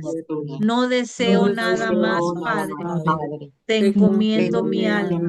Te la entrego con todo el amor de que soy capaz.